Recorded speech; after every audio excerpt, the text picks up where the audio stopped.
Alessia, merci beaucoup d'être là aujourd'hui sur Carocast. Je suis heureuse de te recevoir. Pour moi, c'est un honneur. Donc, je suis vraiment contente. J'ai hâte d'aborder plein de questions avec toi.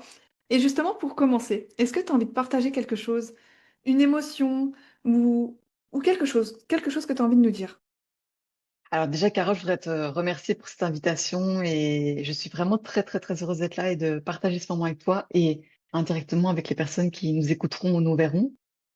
Alors, une émotion, je dirais, ça va avec mon évolution actuelle.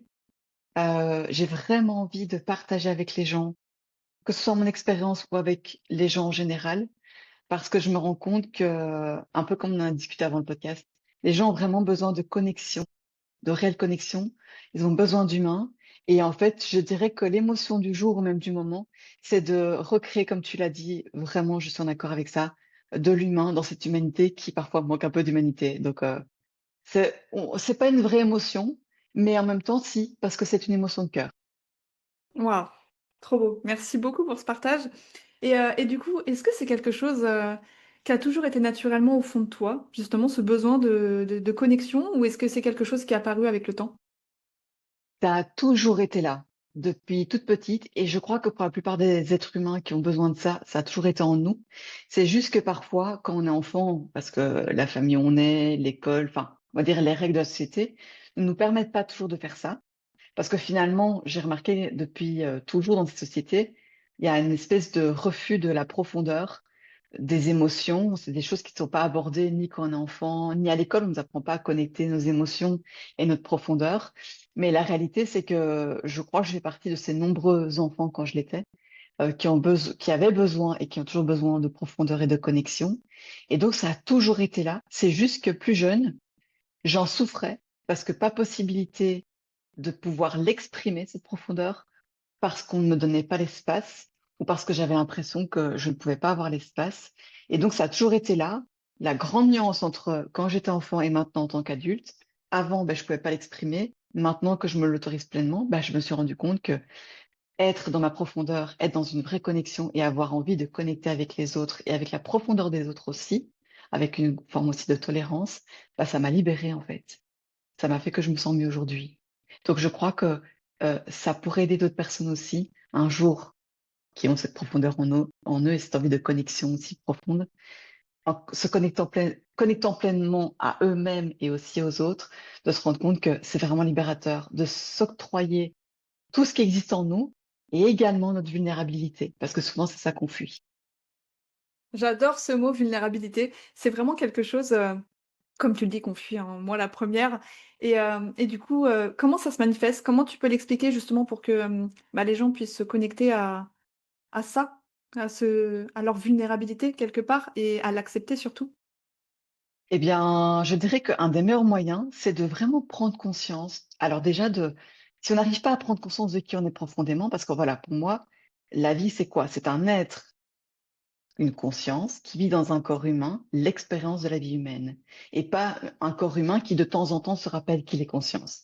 Mais pour arriver à ce stade-là de comprendre cette profondeur en soi, il faut déjà se rendre compte de ce qui se passe en soi. Donc, pour se connecter déjà à soi, on peut déjà prendre conscience qu'on pense, ce qu'on ressent et verbaliser ce qu'on ressent. Parce que beaucoup d'êtres humains ne sont pas connectés à eux. Pourquoi? Parce qu'ils ne sont même pas conscients qu'ils pensent. Ils ne sont même pas conscients de ce qu'ils pensent, de comment ils pensent. Ils ne sont pas conscients de leur jugement sur eux-mêmes ou sur les autres. Ils ne sont pas conscients de leurs émotions. Ils ne sont même pas conscients de comment on exprime une émotion et de comment on peut le faire. Et déjà, le fait de faire ce job, de se dire, je prends le temps de prendre conscience de, tiens, qu'est-ce que je suis en train de penser? Pourquoi je suis en train de juger?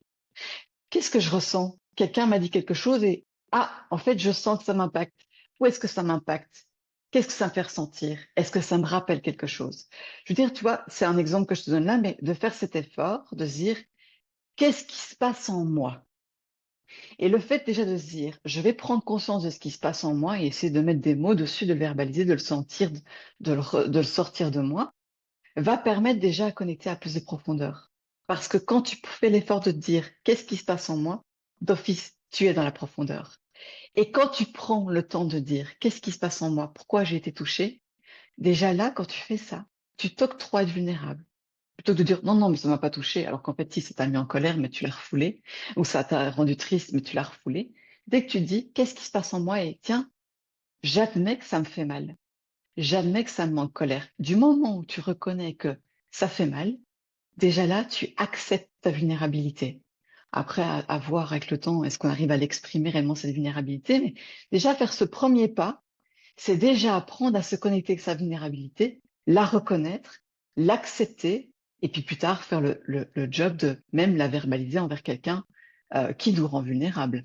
Mais ça, c'est déjà un premier pas. Prendre conscience de ce qu'on pense, de ce qu'on ressent, et de l'accepter, de le verbaliser, même si on le verbalise pas avec les mots, le verbaliser dans son corps, se rendre compte où est-ce que je me sens vulnérable et où est-ce que ça fait mal. Waouh, magnifique. Et du coup, toi, de ton côté, tu dirais que tu as accepté ta vulnérabilité? Ah mais carrément. D'ailleurs, comme je t'ai dit, ici, je vais bientôt reprendre les réseaux et j'ai déjà du contenu, on va dire, à partager. Mais ma vulnérabilité, j'en parle carrément, alors que c'est des sujets qui sont très touchants, qui m'ont fort touchée à l'époque. Et maintenant, comme je l'accepte, ces vulnérabilités, je suis même prête à la montrer aux autres pour leur montrer qu'en fait, on a le droit d'être vulnérable.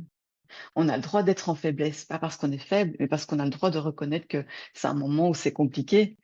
Tout ça pourquoi? Pas juste pour dire je suis vulnérable, mais de la vulnérabilité. Dans mes vidéos, j'explique comment on en transforme en force, comment on utilise la tristesse ou un creux pour en faire une force. Parce que s'octroyer la vulnérabilité et se l'autoriser, c'est s'autoriser à voir les parts les plus sombres de nous-mêmes pour les mettre en lumière. Et quand on fait ça, on devient un être qui est extrêmement puissant. On est beaucoup plus puissant à faire ça que lorsqu'on essaie de toujours tout cacher en disant non mais moi rien de matin, rien ne me touche. Je me suis plus affaiblie en faisant ça personnellement dans ma vie que quand j'ai accepté que j'étais vulnérable, que j'ai reconnu mes parts d'ombre, que je les ai mis en lumière et que je les ai intégrées en me disant bah ouais, Alessia, c'est aussi ça, c'est aussi ce côté sombre. Et j'en parle pour aider les gens à s'autoriser à être vulnérables et à les transformer en lumière. Je partage mon expérience, pas pour que les gens transforment les expériences de la même manière que moi j'ai transcendé, parce que chaque parcours est unique, mais pour leur montrer que c'est possible de transcender ses pardons, sa vulnérabilité en lumière. Je montre mon exemple, mais après, je, j'invite les gens à suivre leur propre exemple. C'est-à-dire de dire, OK, juste c'est possible, quelqu'un l'a fait, donc je peux le faire aussi, mais à suivre son propre chemin. En gros, c'est ça que Ah, j'ai envie j'adore. d'amener. J'adore parce que du coup, tu parles beaucoup de cette dualité. Moi, c'est ce que j'entends. J'entends du coup, les parts d'ombre, la lumière. J'aime bien, ce côté-là parce que justement, je pense que il y a toujours quelque chose qui va nous attirer plus que l'autre. Il y a ce Toujours. chemin lumineux, il y a ce chemin sombre. Qu'est-ce qu'on prend dans notre vie? Et toi, du coup, quel a été le déclic? Parce que j'ai entendu aussi que justement, avant, la vulnérabilité, c'était quelque chose que tu ne montrais pas. Donc tu avais peut-être, je sais pas, tu me diras si ça résonne en toi, une carapace ou quelque chose, une forteresse peut-être? Oui, Et que tu as appris à ouvrir et que justement le fait d'ouvrir les «portes» entre guillemets, bah, ça t'a rendue plus forte et ce déclic, est-ce que tu as une expérience? Est-ce que tu as quelque chose qui t'a mené à ça? oui, il y a, je dirais, deux expériences exactement. La première, c'est l'expérience familiale, celle qu'on vit tous, où je me suis toujours sentie comme un ovni dans cette famille, où j'ai toujours senti que j'étais différente dans ma manière de voir la vie, de penser, de ressentir, où j'ai connu beaucoup de rejet, beaucoup d'injustice, beaucoup de dureté.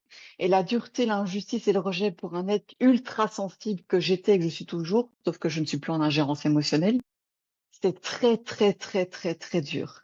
Ce qui fait que du coup, quand tu sens que t'es jamais assez ou que t'es trop, tu vas d'office te faire une carapace. Parce que quand on est enfant, tous, on s'adapte à nos parents. On s'adapte à l'endroit où on est né. Parce qu'on sait en tant qu'enfant, on le sait, qu'on ne peut pas survivre sans plus grande figure, paternelle, maternelle. Peu importe à quel point finalement les parents étaient présents ou absents, on sait qu'on doit s'adapter là où on est, parce qu'il y en a qui ont été élevés par leurs grands-parents, par exemple, hein, ou ils ont été carrément abandonnés sans un orphelinat. Tu es obligé de t'adapter au lieu où tu es, aux personnes, aux grandes personnes qui t'entourent. Sauf que quand tu fais ça, d'office, tu te crées une carapace, puisque tu n'as pas le droit d'être pleinement toi-même, parce que si tu es pleinement toi-même, ben, tu risques de ne pas convenir. Et surtout quand tu es face à des adultes qui, eux-mêmes, s'ils n'ont pas contacté leurs émotions, leur vulnérabilité, ne te permettront pas d'être vulnérable. Et ce qu'ils ne savent pas faire pour eux, ils peuvent pas le donner à leurs enfants, c'est une évidence. Et moi, j'ai vécu dans une famille comme ça, notamment avec un père qui était très, très dur émotionnellement. Ça veut pas dire qu'il n'aimait pas, ça voulait juste dire qu'il était dur, tout simplement. Et si je contactais ma vulnérabilité, j'étais clairement en danger émotionnel. C'est-à-dire que, par exemple, moi, si je pleurais, mon père, il s'en moquait. Donc, quand tu es enfant, tu ne peux pas t'autoriser une telle faiblesse, je mets des guillemets sur le mot faiblesse, parce que déjà, admettre que tu es faible parce que tu pleures, parce que tu es triste, c'est déjà difficile. Mais si en plus tu es moqué, c'est ultra difficile. Donc j'ai dû mettre toute une carapace autour de mon émotivité, ma sensibilité et ma vulnérabilité parce qu'elle n'avait pas lieu d'être. Elle aurait été moquée. Donc j'ai grandi avec cette carapace, sauf que bien sûr, à un moment donné, ça a éclaté. Ça a fait quoi? Une dépression à l'âge de 15 ans, de mes 15 à mes 17. Puis de là a commencé aussi tout un travail sur moi qui fait que j'ai commencé de plus en plus à me contacter, à m'écouter. Ça se fait pas du jour au lendemain. Quand tu t'es jamais contacté au début, quand tu n'as jamais appris à le faire, il faut bien que tu l'apprennes plus tard. Donc ça se fait pas du jour au lendemain. Et également, un jour, j'ai rencontré quelqu'un vraiment qui m'a bouleversée, qui m'a mis face à un vrai miroir de moi-même et qui m'a montré que la façade, c'était fini. Ce n'était plus possible. Cette rencontre m'a bouleversée dans mon être. Et j'étais tellement face à moi-même et tellement face à mes propres parts de lumière et parts d'ombre que c'est comme si, OK, tout le travail que j'ai fait par rapport à tout ce que j'ai vécu d'un point de vue familial a déjà été bien amorcé. Mais aujourd'hui, Alessia, qui veux-tu être par rapport à qui tu es réellement? Et le fait d'avoir été face à un tel miroir de moi-même, de toutes mes parts de lumière, toutes mes parts d'ombre, et tout ce que je ne voulais pas voir chez moi, que j'ai dû voir et que je n'appréciais pas de base, ça m'a tellement mis une claque que ça est venu achever, enfin, achever, on est toujours en chemin, mais achever ce chemin, je viens de faire 30 ans, mais de mes 30 ans. 30 ans de vie, c'est venu vraiment concrétiser quelque chose en mode, Alicia, maintenant, qui es-tu?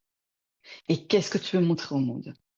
Et donc, je dirais vraiment que qu'est-ce qui m'a changé, c'est la difficulté familiale, la famille dans laquelle je suis née et qui est la famille parfaite, hein. Si je devais tout refaire, je referais tout pareil. Et cette rencontre qui a été vraiment révélatrice de OK, merci, on a évolué sur les blessures, mais globalement, est-ce que tu assumes qui tu es? Et ça m'a vraiment bouleversée. Encore à l'heure actuelle, je remercie cette rencontre pour cette chose, pour m'avoir amené à ça et m'avoir mis en plein visage tout ce que je voulais pas voir. C'est fort, hein? C'est Mm. fort parce que, en gros, c'est un peu comme si tu ouvrais une porte et que c'est la Oui, porte que tu as jamais voulu ouvrir finalement. Il y a et justement pour, pour les personnes qui nous écoutent, les personnes qui vont se reconnaître en toi, 30 ans, c'est long, c'est long. oui. De vivre justement en se disant, voilà, bah, cette porte finalement, c'est à 30 ans que ça arrive. Qu'est-ce que tu peux conseiller justement à une personne qui, ouvre cette porte justement? Que comment elle peut accueillir les choses avec, dis-nous tout. Toi, comment tu les as accueillis? Avec force, avec, heu, voilà. Tu vois ce que je veux dire? Je vois entièrement. Et ce que j'ai envie de dire, alors moi c'était à 30 ans, mais comme chaque chemin est unique, ça se trouve, il y en a sera à 40, 50, et il y en a, ils n'ouvrent jamais la porte. Ils meurent comme ils sont arrivés, entre guillemets. Donc, ce qu'il y a déjà, c'est d'avoir une forme de tolérance envers soi-même, de se dire, peu importe quand ce sera le moment, pour moi, ce sera le bon moment. Et en fait, il vient un moment donné où il me semble que dans le parcours de vie, on en a tellement marre d'en baver. On en a tellement marre de souffrir avec sa sensibilité, sa vulnérabilité, avec tout ce qu'on a mis sous le couvert que, tu sais, c'est comme une relation.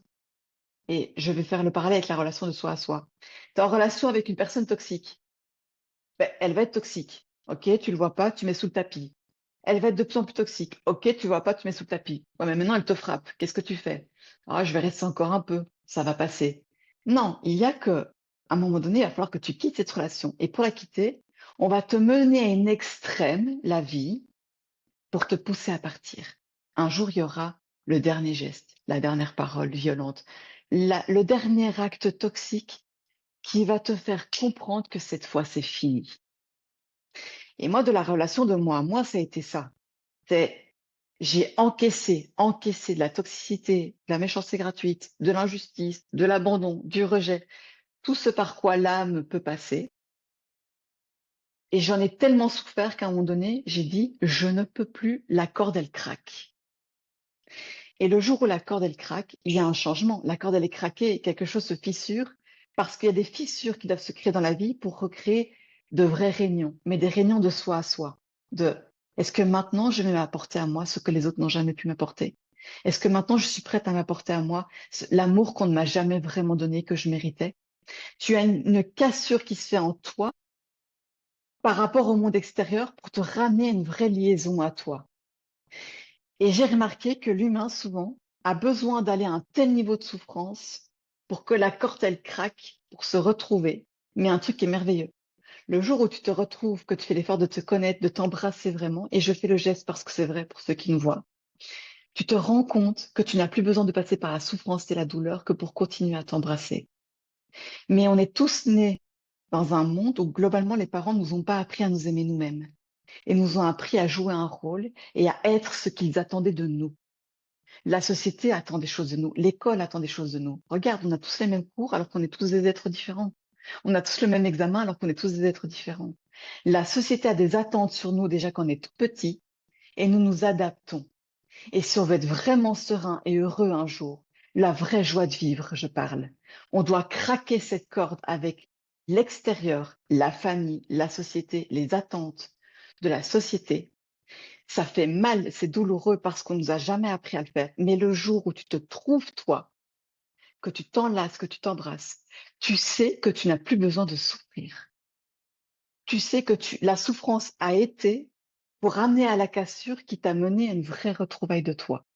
Et la retrouvaille mène à merci pour la souffrance. Si je devais revivre mes 30 ans, mes 40 ans, mes 50 ans, peu importe l'âge auquel ça se fait, même plutôt mes 20 ans, je les revivrai pleinement parce que merci à la douleur, elle m'a mené à qui je suis.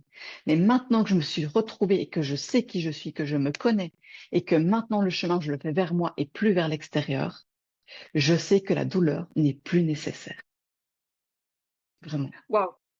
Alessia, je ressens beaucoup de force en toi, vraiment et je me dis: «Mais, est-ce que du coup, c'est toi et toi seule qui a réussi en fait à te rendre compte de ça et à avancer? Ou est-ce que justement, hormis, cette conversation qui, était un déclic, est-ce que tu as eu besoin de quelqu'un à l'extérieur pour pouvoir t'aider sur ce chemin? Ou est-ce que c'est vraiment cette force intérieure, ce courage que tu as en toi qui t'a permis d'être la personne que tu es aujourd'hui?»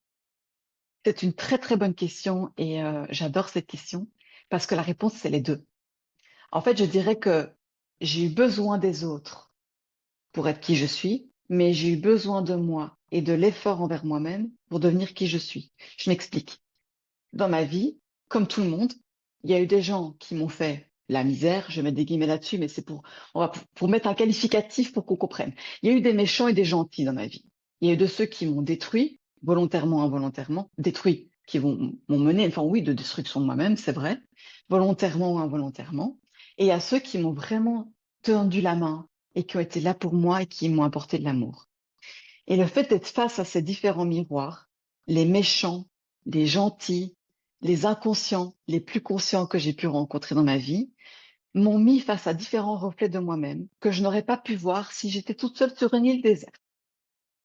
Donc j'ai eu besoin du contact des autres, peu importe le rôle qu'ils ont joué dans ma vie, consciemment ou inconsciemment, parce qu'il y en a qui sont conscients et même inconsciemment ils ont joué un rôle dans ma vie. J'ai eu besoin de tous ces reflets et des autres pour pouvoir me voir, me comprendre, me confronter. Mais j'ai eu besoin de moi uniquement pour mettre de la conscience sur tout ce que je vivais et les relations, même inconscientes, que je vivais avec d'autres personnes. Donc j'ai eu besoin de différents reflets, donc du contact des autres, mais j'ai eu besoin de moi-même et de mettre de la conscience avec choix, dire je décide de mettre de la conscience sur mes expériences de vie pour arriver à trouver la force pour comprendre tout ce que je vivais et en tirer une leçon de tout ce que j'ai vécu. Et il m'arrive encore à l'heure actuelle où je me dis, tiens, je me rends compte que ce truc quand j'avais 10 ans, en fait, c'était souffrant, mais c'est le moment de le traiter, même si j'ai 30 ans. Donc plutôt que de blâmer le passé ou la personne à ce moment-là, ce qu'elle a pu faire ou dire, je prends l'expérience, je regarde ce qu'elle m'a mis en face de moi-même, je décide de mettre de la conscience dessus, j'en tire la leçon et j'en ressors grandi. Donc j'ai eu besoin des autres pour me refléter tous les facettes de moi-même que je ne voyais pas, mais je suis la seule et l'unique qui a été capable de mettre la conscience nécessaire sur les expériences, les échanges avec autrui pour me comprendre et me faire grandir. Et ça, c'est la vraie réponse. Waouh! Est-ce que tu dirais justement quelque part que c'est, avoir retrouvé le pouvoir, ton pouvoir? Oui, carrément. En fait, quand tu fais ça, tu reprends du pouvoir sur une espèce de souveraineté d'âme, parce qu'en fait, tu te rends compte que tout part de toi. Et le moment où tu prends conscience que tout part de toi, tu as le pouvoir absolu.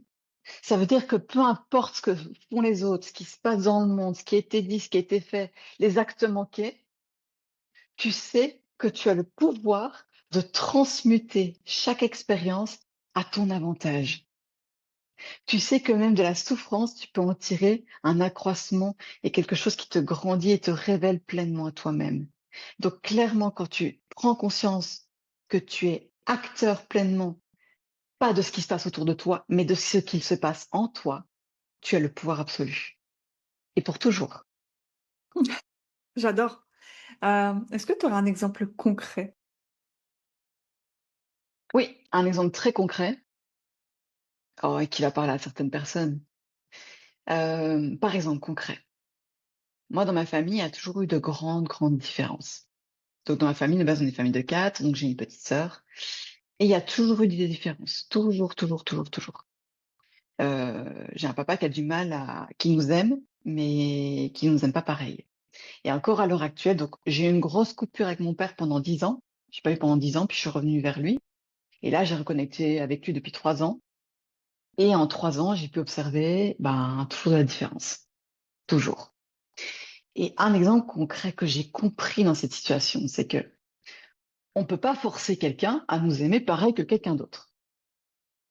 On ne peut pas forcer quelqu'un à être juste avec nous, à créer de l'équilibre. On ne peut forcer personne à nous aimer, à être juste et être équilibré. Et qu'on se le dise, il est mis dans aucun contrat de parents que les parents doivent aimer de la même manière leurs enfants.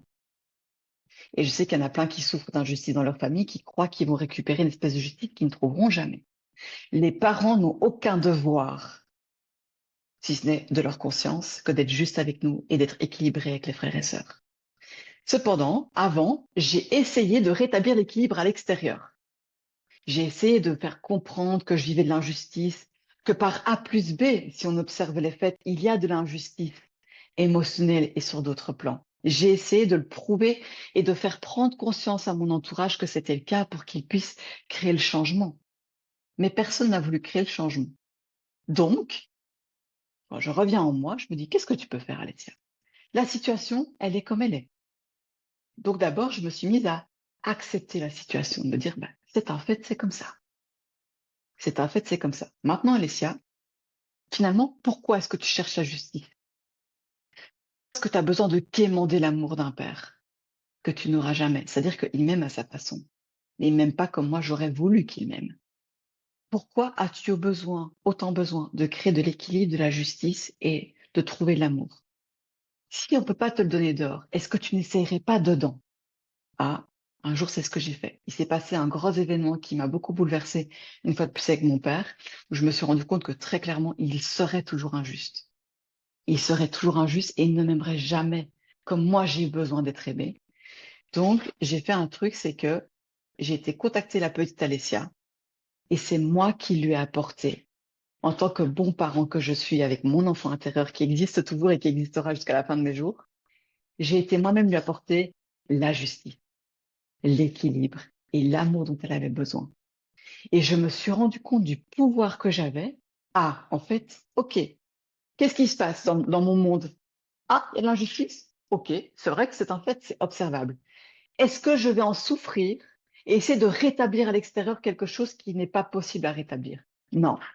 Je vais aller voir en moi ce que ça génère. Donc, je vais aller analyser mes émotions, reconnaître que ça fait mal, reconnaître que je suis en colère. Où est-ce que ça fait mal? Où est-ce que je le sens dans mon corps? Comment je le vis? Je vais le verbaliser et je vais me l'apporter moi-même.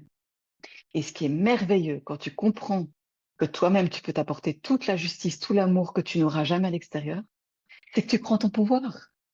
Parce que tu n'attends plus. de l'extérieur qui t'apporte à l'intérieur, de combler un vide qui est en toi.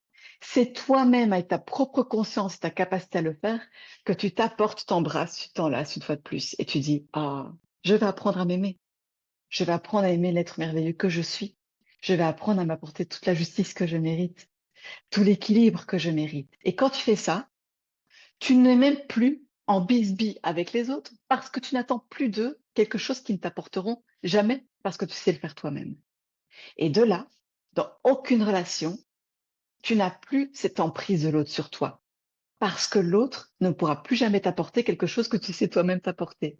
Tu ne peux donc qu'avoir même des relations équilibrées ou couper des liens s'il y a besoin de couper des liens. Tu n'es plus déçu parce que tu sais que tu seras toujours avec toi. Et ça, c'est un vrai pouvoir et c'est une vraie force. Merci beaucoup pour cet exemple. J'ai 2 questions. Hem, la première, c'est est-ce que le fait que tu aies rencontré la petite Alessia, ça t'ait permis d'être dans l'acceptation ou pas du tout? Et ma seconde question concerne justement ta complétude. Est-ce qu'aujourd'hui tu dirais que tu es complète par rapport à tout ce que tu as pu vivre justement? Très intéressant. À ta première question, je dirais que avant de rencontrer l'enfant intérieur et d'arriver à le faire pleinement, j'arrivais à accepter les choses, mais il me manquait une partie. C'est-à-dire que je dis, bah, c'est comme ça, enfin, c'est comme s'il pleut, bah, j'accepte qu'il pleut. Cependant, ça me plaît pas qu'il pleuve. Mais j'en fais quoi de ça me plaît pas qu'il pleuve? Là, c'était pareil, c'était, bah, j'accepte, c'est comme ça, c'est un fait, il y a des différences, ou un tel a pas été sympa, ou voilà, cette maison est trop grande, trop petite. J'accepte ce qui est, les émotions, les faits qui sont là présents, qu'on peut observer avec objectivité, mais il me manquait un petit truc. Je pouvais pas changer quoi que ce soit. J'accepte, mais c'est douloureux. Ok, mais on en fait quoi de la douleur? Le fait d'aller rencontrer la petite Alessia et de lui apporter une explication de conscience et un amour de vraiment de moi à moi a fait que j'ai dit, ok, j'accepte tel que c'est. Cependant, la douleur, qu'est-ce qu'on en fait? Est-ce qu'on la changerait pas? On pourrait la transformer en amour. Ah, en amour de soi. Tiens, la justice, on pourrait peut-être le transformer en justesse de soi à soi. On va faire ça. Donc, en fait, le fait de rencontrer la petite Alessia m'a permis d'accepter les choses telles qu'elles sont et de transmuter la douleur en amour, en joie, en paix, en justesse, en tout ce qu'on peut transformer. Donc ça a vraiment permis de terminer le chemin d'acceptation. Et du coup, maintenant, dès qu'il se passe un truc, je fais, ah ok, c'est comme ça, c'est la vie. Bon, qu'est-ce que je peux en faire? Comment je peux le transformer en amour, cette expérience? Tu vois, je passe plus par ce côté douloureux de, bah, j'accepte, c'est douloureux. Comme quand tu perds quelqu'un, bah, tu dois accepter qu'il est parti. Pour autant, t'as pas fait ton deuil et tu le pleures. Ouais, mais si tu comprends tout ce qui t'a amené dans la vie, pourquoi il devait peut-être partir? Pourquoi c'était bien pour lui? Pourquoi c'était bien pour toi? Qu'est-ce qui t'a amené en compréhension, même de par son départ? Dès que tu transformes la disparition de quelqu'un en acceptation et en compréhension de la chance que tu as eue d'avoir cette personne dans ta vie, tu peux faire ton deuil et donc ne plus en souffrir, en avoir que des bons souvenirs. Donc ça, c'est pour l'acceptation. Ensuite, tu m'as posé une deuxième question, du coup, entre-temps, j'ai oublié. Il y a pas de souci. Ouais, La c'est complétude. ouais, la complétude. La complétude. Alors, je dirais que clairement maintenant, oui, je peux le dire, et je ne sais pas pourquoi. Du moment où j'ai passé mes 30 ans, il y a eu un switch. Je ne sais pas si d'autres personnes ont vécu ça à 30 ans. Franchement, je serais curieuse d'avoir d'autres retours d'expérience. Et je me suis dit, c'est bon, j'ai 30 ans, ma vingtaine, merci beaucoup pour les épreuves. 30 ans, c'est la réalisation. Et je me sens prête, je me sens complète. Et ce qui m'a menée à cette complétude, c'est le fait d'accepter chaque part de moi qui me dérangeait parce que j'avais peur de déranger les autres. Là, je me suis dit, tu sais quoi, Alicia, t'as 30 ans, il y en a marre de s'adapter. Il y en a marre de porter des masques. Maintenant, c'est comme ça. Ça plaît, c'est super. Ça plaît pas, c'est super. Et ce truc de j'accepte le fait que ça va plaire ou pas, parce que j'accepte pleinement qui je suis et j'aime pleinement qui je suis. Et quand je dis j'aime pleinement qui je suis, je parle même pas de l'Alicia physique. Je parle vraiment de la conscience qui habite ce corps. J'aime vraiment ce que je suis profondément et je vais le montrer au monde, que ça plaise ou non. Ça m'a rendue complète. Le fait d'accepter qui je suis, comment je suis, l'être merveilleux que je suis, avec toutes ses parts lumineuses et sombres, ça crée la complétude. Donc, est-ce que je suis complète? actuellement, oui, je le suis, et je continuerai toujours dans ce sens, de garder le plus de complétude possible, parce que des fois, on pourra avoir envie de se reperdre dans de nouvelles expériences, mais je veux utiliser l'expérience pour continuer à me compléter et plus à me perdre. Voilà. Trop beau. Justement, ça, c'est hyper intéressant ce que tu dis parce que là, tu te sens complète. Je sens vraiment qu'il y a eu ce switch au niveau de ton identité. Tout du moins, je sens vraiment cette affirmation et cette authenticité. C'est vraiment le mot qui ressort. Comme si tu avais fait tomber le masque et que tu arrivais enfin à être qui tu es. Et, et là, tu as 30 ans. Ça veut dire que tu te sens complète, tu as fait ce grand travail. Qu'est-ce que tu pourrais conseiller à une personne qui se sent complète, mais qui c'est un peu fragile? C'est pour pouvoir avoir ce côté plutôt linéaire, on va dire une continuité de complétude. Tu parles beaucoup d'expérience, mais justement, est-ce que tu as un conseil par rapport à ça? Oui, je dirais qu'en fait, le problème qui fait qu'à un moment donné, on se perd dans la vie et finalement, on se perd en soi-même, hein, peu importe ce qui se passe autour, c'est que la plupart d'entre nous, on essaye d'éviter de souffrir. On ne veut pas souffrir. Par exemple, on refuse la tristesse, on refuse la colère, et puis tu sais, ce sont des émotions à ne pas avoir, hein, surtout. On veut bien être heureux et joyeux, mais non, non, on veut pas de chagrin d'amour. Ah non, non, non, on veut pas de gens qui meurent autour de nous. On ne veut pas souffrir. Et ce qui fait qu'on souffre, et c'est marrant, j'ai fait une vidéo là-dessus, c'est qu'on veut tellement éviter de souffrir qu'on en souffre déjà. Parce que vouloir éviter la souffrance et la douleur, c'est créer une résistance en soi. Et la résistance en soi, c'est déjà une souffrance. Alors que si tu veux être complet, il faut que tu ailles te rencontrer. Et parfois, te rencontrer, c'est passer par des parts d'ombre qui émergent, d'expériences un peu souffrantes. Ça dépend à quel point tu vas vouloir dire c'est douloureux ou à quel point tu vas vouloir dire je vais en apprendre de cette expérience. Et le fait d'embrasser la vie en disant OK, la vie, je prends tout ce que tu as à m'offrir. Je prends ce qui est beau, ce qui sent bon, et même ce qui pue, et on ne mettra pas un qualificatif dessus pour rester poli. On dira la crotte. Je prends tout. Je prends les roses et je prends la crotte.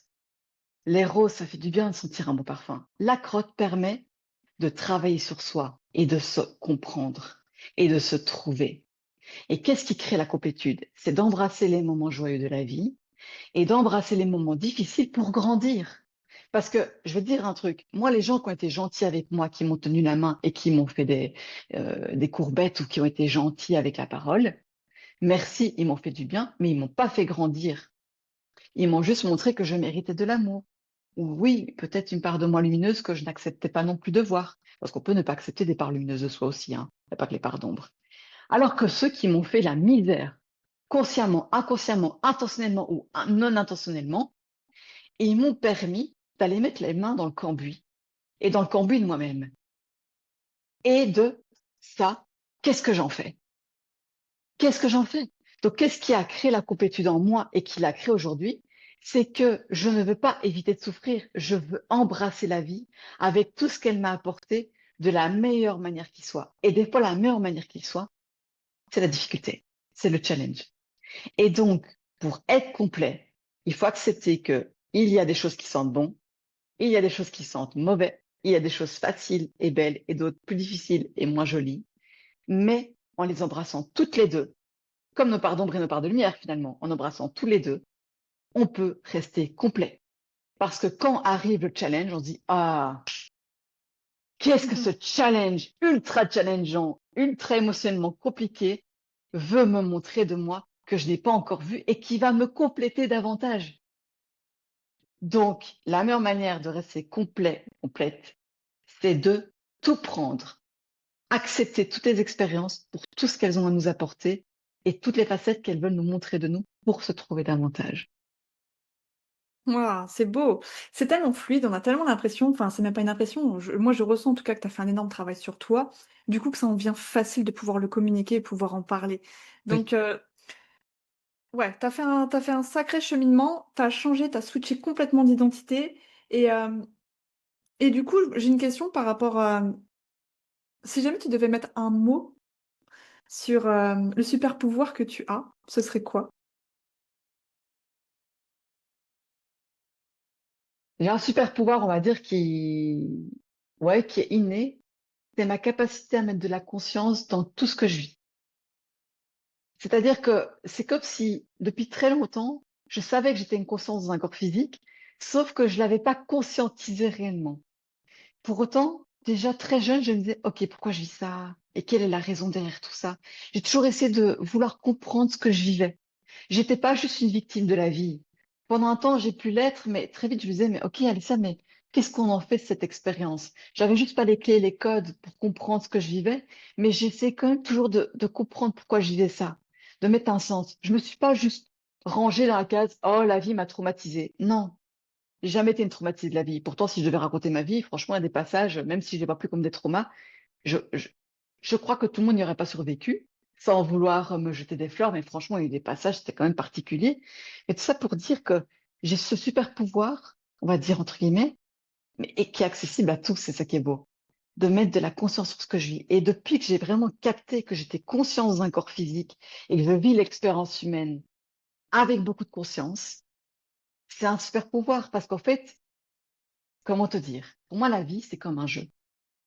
On va prendre vraiment un vrai parallèle. Un jeu vidéo. Tu choisis un avatar, tu joues avec, et ton avatar, il est en plein dedans, hein. Quand il doit lancer un couteau ou une flamme pour tuer je sais pas qui, ton avatar, il est à fond, tu vois. Et puis tu peux le changer de vêtements.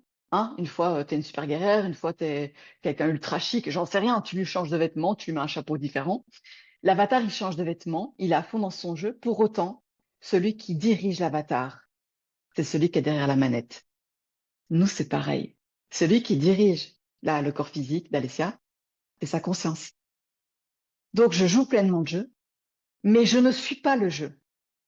Je suis juste l'avatar qui permet à ma conscience de vivre une expérience, le jeu de la vie. Et j'expérimente en tant qu'Alessia. Donc, Alessia, pareil, elle change de vêtements, elle change d'identité, elle évolue et tout, elle passe des niveaux, comme dans un jeu vidéo, tu vois. Mais Alessia n'est pas Alessia. Elle n'est pas le jeu. Elle est juste l'avatar du jeu qui joue pleinement le jeu. Celle qui dirige pleinement le jeu, c'est la conscience d'Alessia. On trouverait ça absurde. Moi, je trouve ça absurde. C'est quand quelqu'un joue à un jeu vidéo, quand son personnage perd et qu'il doit recommencer le niveau, le gars, il pète un câble, il casse sa TV. C'est absurde. C'est absurde parce que il s'est vraiment pris à fond dans le jeu au point que même il a perturbé le joueur. Le jeu a perturbé le joueur. Et ça ne devrait pas être le cas. Le joueur devrait toujours garder juste un œil objectif sur le fait qu'il est en train de jouer un jeu. La conscience devrait toujours garder un objectif sur le fait qu'elle est juste en train de vivre une expérience humaine.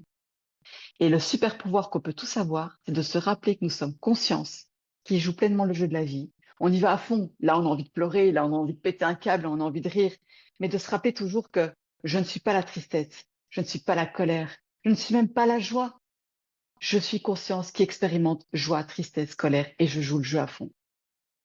Et ça, c'est un super pouvoir que j'ai, mais qu'on peut tous avoir en fait. Et j'adore ton super pouvoir. Et du coup, si, tout le monde avait ton super pouvoir, tu penses quoi de notre société aujourd'hui? Eh ben, notre société, c'est moi, je dis tout le temps, et je le répète dans mes vidéos, la Terre est un asile à ciel ouvert. J'adore. On est tous des fous. Oui, On se croit tous qu'on est le personnage du jeu et on vit dans un monde d'inconscients qui se battent avec leur ego et leur mental, alors même qu'ils ne sont pas ce corps, cet ego, ce mental, ils sont bien plus grands.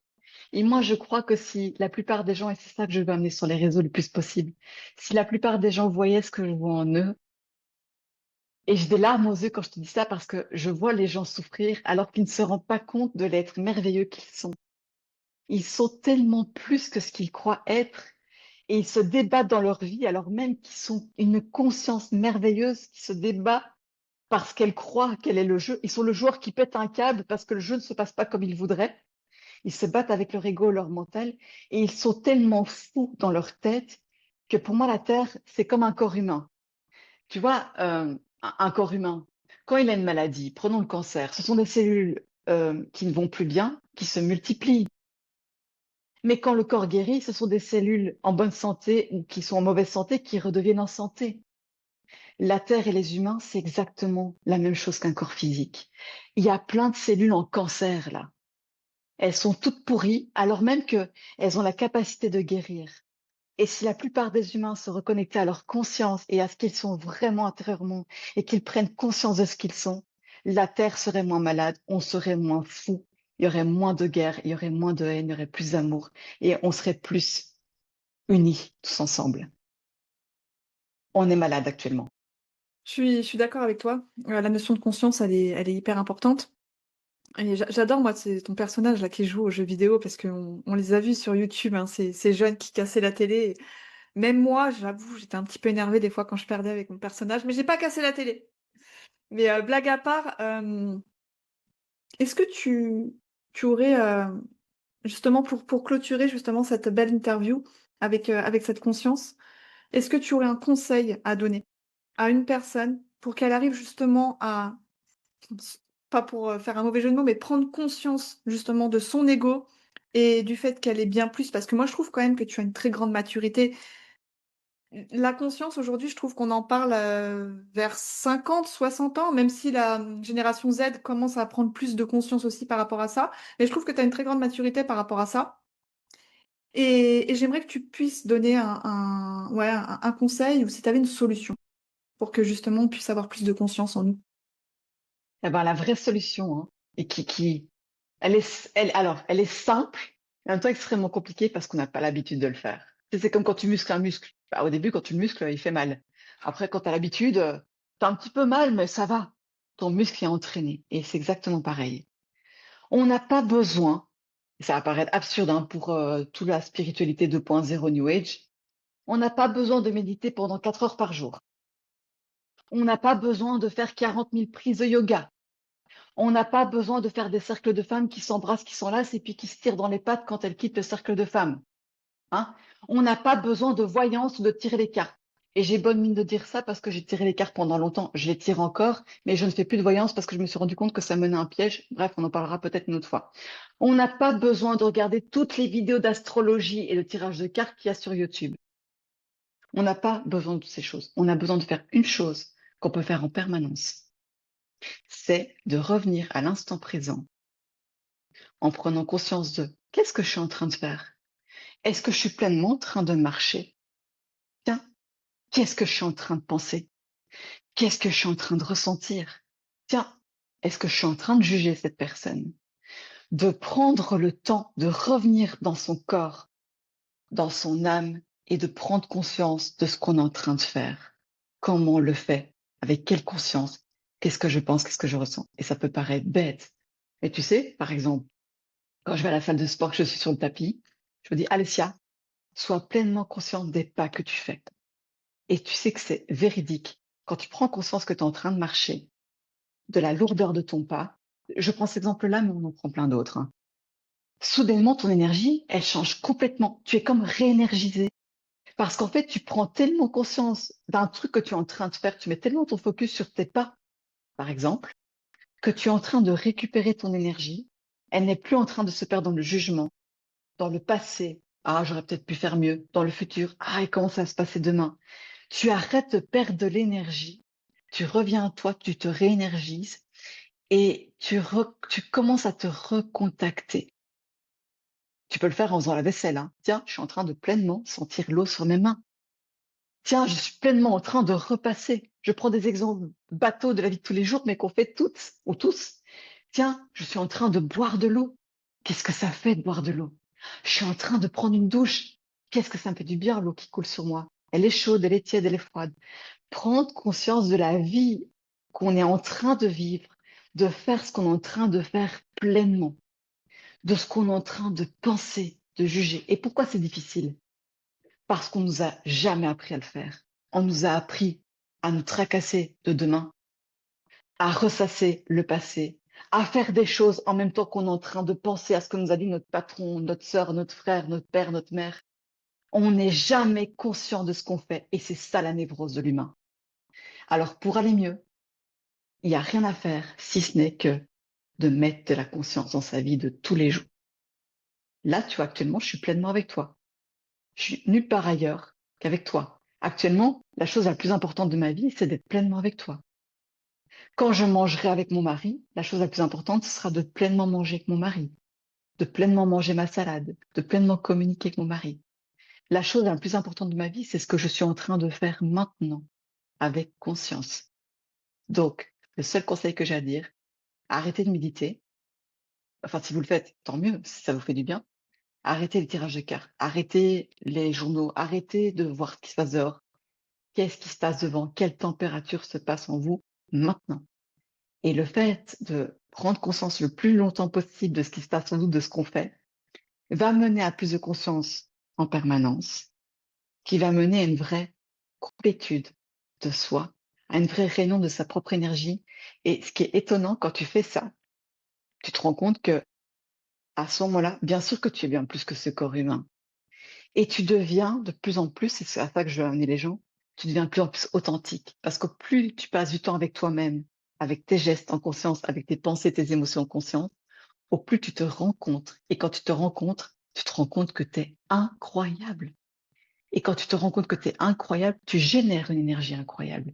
Et quand tu génères une énergie incroyable, tu peux inciter d'autres personnes aussi à devenir merveilleuses, incroyables. Donc, si on veut aider les autres et si on veut se sentir bien, commençons par nous-mêmes, en conscience. Merci beaucoup Alessia, j'adore. Moi, ce que j'entends dans ça, tu me diras si ça résonne, parce que, j'adore le moment présent, j'adore justement cette pleine conscience, cette pleine présence et quand tu dis d'arrêter de méditer, je comprends et j'entends complètement ce que tu dis. Pour moi, la méditation, en fait, elle apprend avec les mots à prendre conscience de nos ressentis intérieurs et à voilà, apprendre un petit peu à connaître nos sensations, mais ça se fait également dans la réalité et ce que j'entends, c'est l'attention.